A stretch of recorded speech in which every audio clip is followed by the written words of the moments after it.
तरह की भाषा का हम समर्थन नहीं करते हैं। आदरणीय पप्पू यादव जी को इस तरह का भाषा का इस्तेमाल नहीं करना चाहिए। तो धीरेन्द्र शास्त्री को चरबच्चा करने की आवश्यकता है। बीजेपी की महिलाएं तब कहाँ चल जाती है जब पटना में नीट छात्रा का हत्या होता है, रेप होता है। तमाम लोगों से बताया जाता है देश में नहीं बिकने वाले लोगों में केवल राहुल गांधी और लालू परिवार जी किस छवि के नेता है, कहाँ से क्या है, वो सबके बारे में पता है। पप्पू यादव ने एक बयान दिया है महिलाओं के ऊपर कि 90% महिला जो है उनकी राजनीतिक नेता के गर्म बिस्तर से होकर गुजरती है। क्या कहेंगे इस पर? देखिए, इस तरह की भाषा का हम समर्थन नहीं करते हैं। आदरणीय पप्पू यादव जी को इस तरह का भाषा का इस्तेमाल नहीं करना चाहिए था।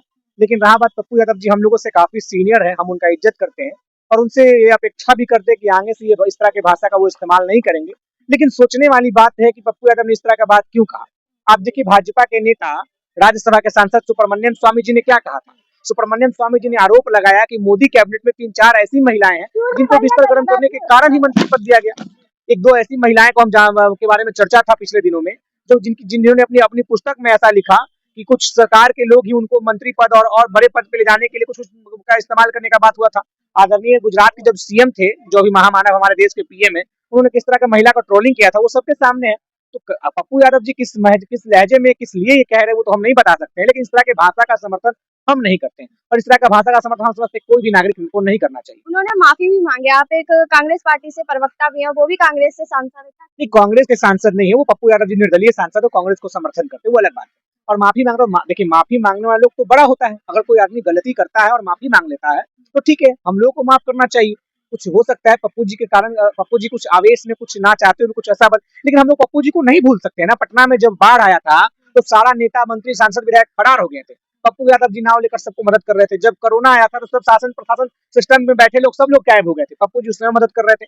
तो कुछ लोगों, अपने ही लोगों से गलतियां होती हैं। हो सकता है पप्पू जी किसी लहजे में किसी को समझाने का प्रयास कर रहे होंगे। अगर ऐसा बात है, पप्पू जी ने माफी मांगा था, हम समझते हैं बिहार की जनता उनको माफ की होगी। धीरेन्द्र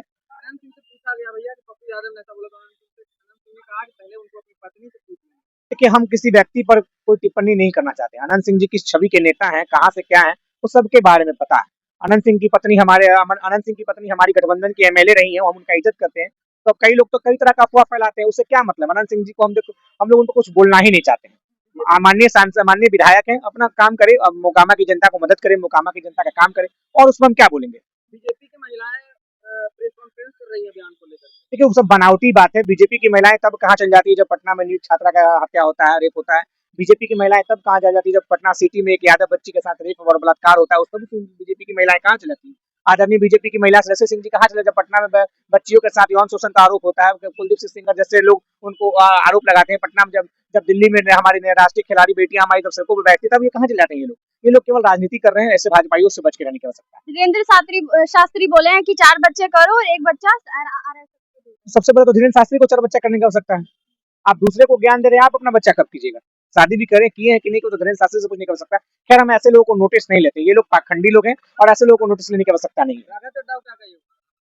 चड्डा अंततः चड्डी गैंग में शामिल हो गए, उनको बधाई, उनको आगे के राजनीतिक जीवन के लिए बधाई है। लेकिन सोचना चाहिए भारत के में बैठे और सत्ता शासन में बैठे अरविंद केजरीवाल जी को कि कैसे लोगों को वो सदन में भेजे हैं। और आप तमाम लोगों से बताना चाहते हैं देश में नहीं बिकने वाले लोगों में केवल राहुल गांधी और लालू परिवार है। चड्डा ने बोला कि मेरी पत्नी को मोदी जी पसंद आ गए, इसीलिए हमने भाजपा ज्वाइन कर। अब ये तो पति पत्नी का व्यक्तिगत मामला है। अब किस लहजे में कैसे पसंद आए, क्या है नहीं, हो तो राघव चड्डा जी बताएंगे। लेकिन जो पार्टी आपको सदन भेजा, जिस थाली में आप खाए उस थाली में छेद नहीं करना चाहिए।